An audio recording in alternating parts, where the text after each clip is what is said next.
무엇을 깨쳐야 됩니까? 어떻게 하면 깨칠 수 있습니까?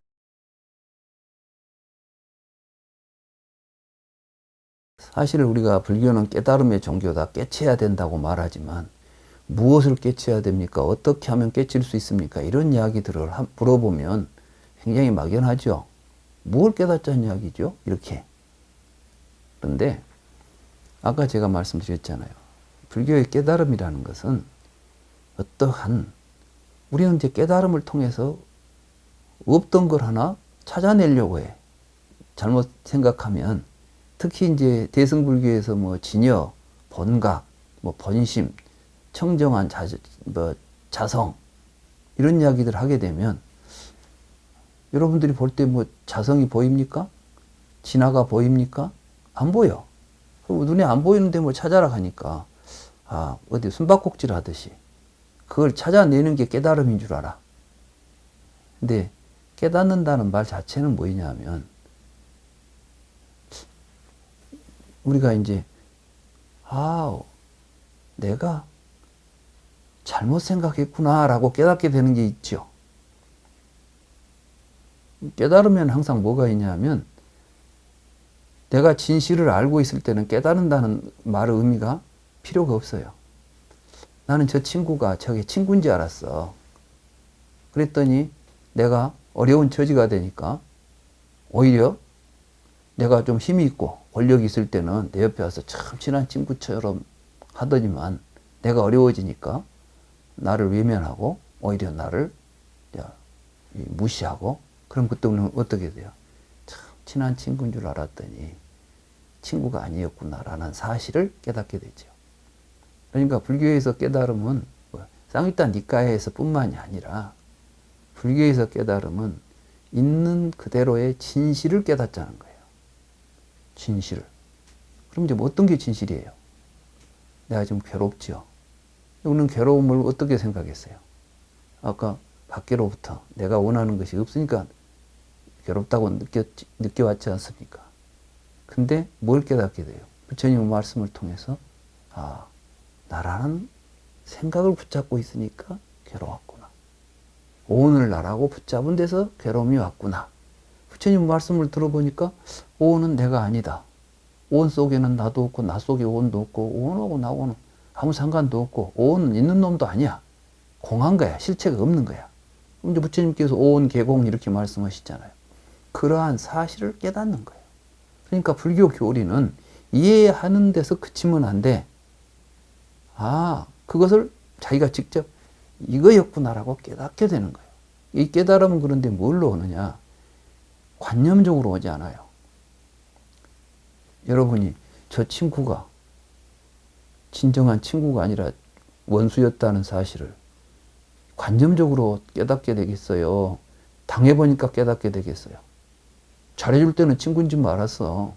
근데 내가 직접 어려운 처지에 당해보니까 온몸으로 깨닫게 되지. 저놈은 친구가 아니었어. 이런 걸 깨닫게 되잖아.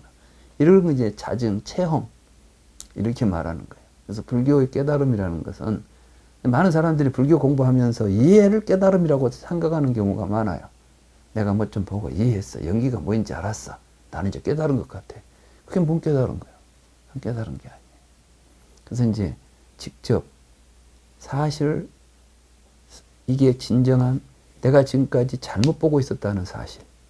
그래서 이제 비로소 드디어 지금 내가 살고 있고 내가 보고 있는 이 현실을 있는 그대로 보는 거. 이게 깨달음이에요. 그래서 이제 여실지경을 얻는 거. 이런 것입니다. 그래서 부처님은 깨달음을 사성지를 깨달아라 그렇게 말하잖아요. 사성지를 깨달아라는 건 뭐예요? 내가 괴로움의 실체는 그 괴로움을 이루고 있는 어떤 괴로움이 계속해서 모여지게 하는 구조가 있다. 그래서 그것을 없애면 된다. 없애는 수행을 통해서 없애면 다 깨달았다. 사성제 깨달음이에요.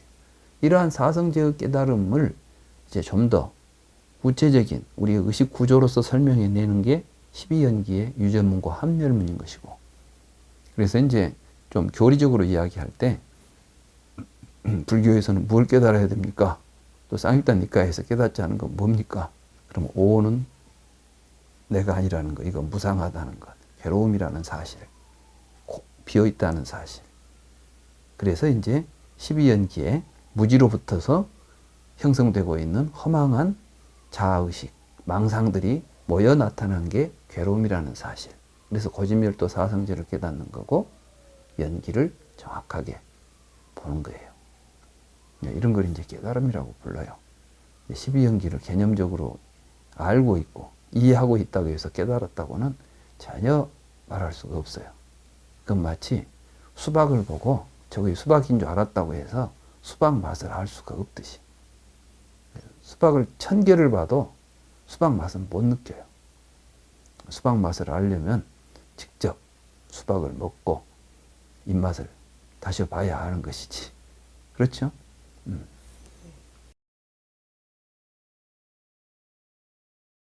과연 이 쌍유타 니까야가 현대사회에 어떤 의미를 가지고 있겠느냐.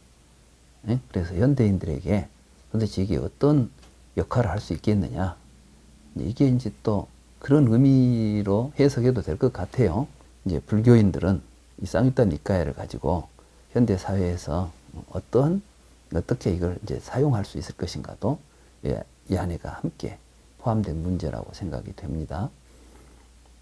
현대사회는 사실은 이제 지금 우리 인류가 가졌던 어떤 사회보다도 개인적으로 고통들이 많은 사회예요.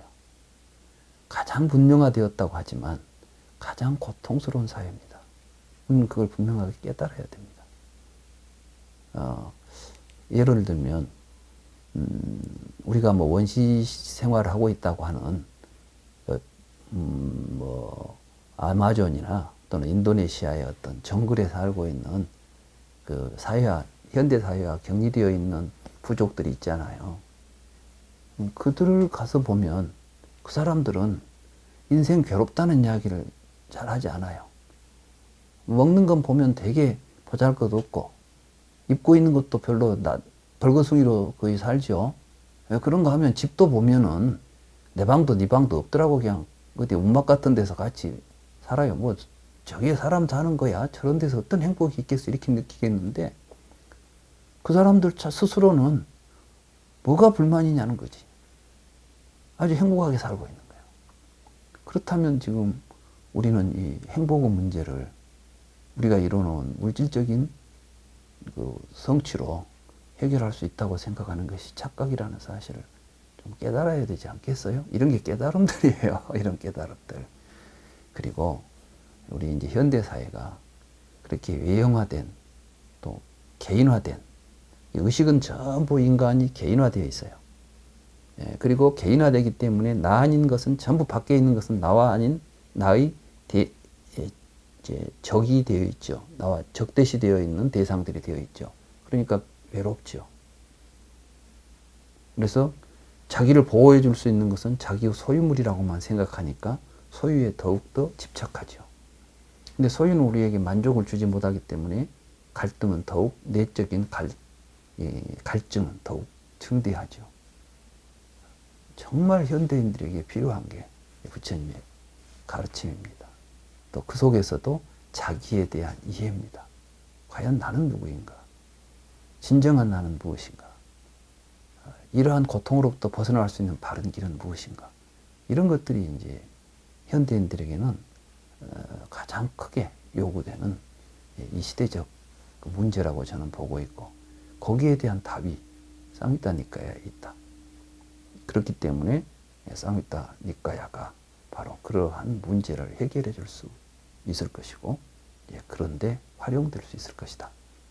그래서 이 책을 이제 잘 공부한 사람들이 상담을 하게 되면 상담을 하는 사람이 사람을 상담하려면 뭐가 필요하겠어요? 그 문제를 고민을 이야기하는 사람이 가지고 있는 문제의 핵심 또는 그 구조 이런 것들을 이해해야 되겠죠. 쌍유타 니까야를 우리가 잘 보게 되면 인간들의 의식이 가지고 있는 그 구조와 문제를 분석적으로 잘 설명하고 있어요. 그래서 상담하는 사람에게도 필요하고 요즘 우리 주변에 명상센터가 참 많습니다. 근데 사실 명상센터에 가보면 방법만 있어. 뭐 호흡을 해봐라 뭐되라 이것만 있지. 거기에서 명확하게 드러나는 그 우리 내면의 의식세계에 대한 이해는 없어요. 그러니까 이제 명상하는데도 이 쌍이타 니카야는 절대적으로 필요합니다.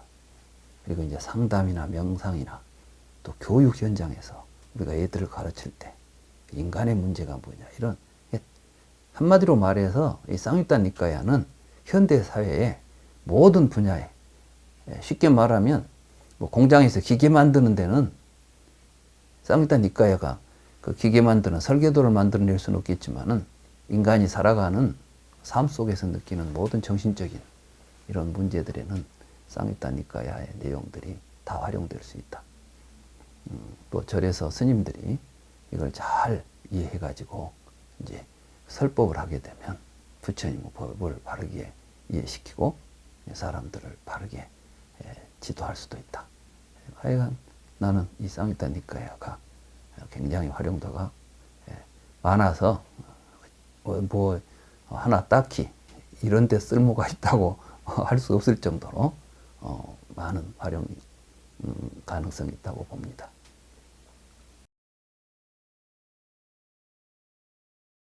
이 책을 번역해서 출판에 넘기기 전에 이제 많은 분들에게 윤독을 시켰잖아요.